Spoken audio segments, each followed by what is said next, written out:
Let's talk about roles and responsibilities because as you're building your venture, there's going to be a lot that needs to get done, and there's going to be likely more than one cook in the kitchen.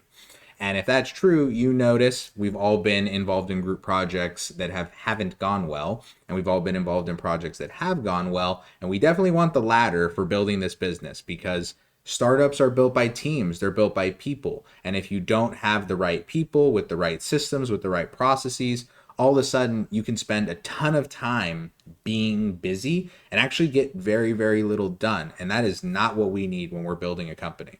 So let's talk through three of the big considerations that I focus on when I'm thinking about roles and responsibilities across startups. First and foremost, clarity.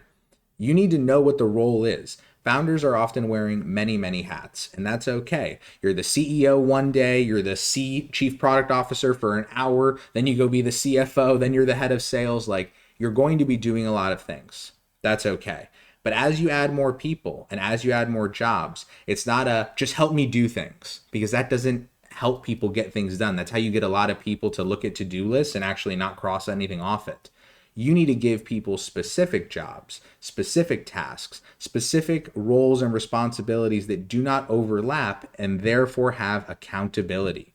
If you don't know who's supposed to do what, then how can you ensure A, that it gets done, B, that they were the ones that did it, and C, that the quality was good enough so you can do some quality control? And all of this is predicated on having a clear, concise, and specific explanation of who does what. It could start in the very beginning as literally a checklist on a piece of paper where it's like, hey, it's me and my co-founder. We're both business people, so we need to find a chief technology guy. So a lot of our jobs naturally would overlap. We're going to divide the responsibility. I'm going to handle the finance stuff. He's going to handle the operations stuff. I'm going to handle the marketing stuff for the time being. He's going to handle the sales stuff. We're going to divide. So that way, at a minimum, if the ball gets dropped, we know who did it, and then we can go pick it up and fix it and continue progressing. Next is balance.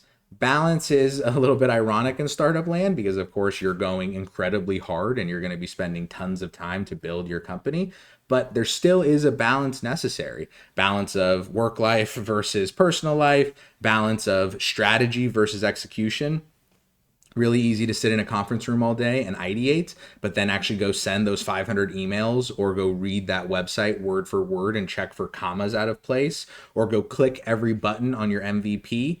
Those take time, and that's not always the most exciting work, but it is critical. And that is the balance where we get to do the fun networking, pitching, strategy, executive stuff, but we also have to do the nitty gritty, read the legal, understand HR, file your taxes, do the basics. So when I'm thinking about balance in my startup, it's really I know that every role, every position, every department, everything matters. Yeah, sales matters a lot because, of course, it brings in revenue. But if I bring in tons of sales and I don't pay attention to my legal at all, I'm inviting so many problems that can potentially topple my business. Clearly, my balance isn't in order. I am over prioritizing one side of my business to the detriment of the entire business just because I didn't go do the work over there. It's not acceptable. Last but not least, flexibility.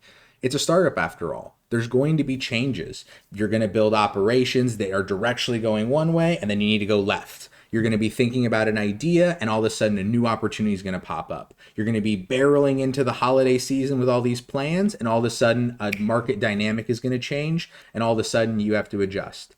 It's okay.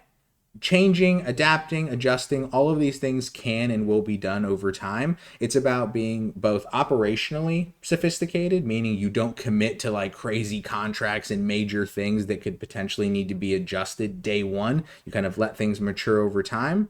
But also a lot of it's just mental. Can I be okay that I'm changing something, and me changing something doesn't mean I'm a failure, doesn't mean that I'm horribly wrong and should give up on the business. It means I'm trying to be right or more right. Startups are an exercise in being more right, being less wrong, being more efficient, being a better fit. They are all about percentages and fits. There is no pure right or pure wrong. That's not how the startup world works because so much of it is predicated on learning. And that's why flexibility, both operationally and mentally, is incredibly critical.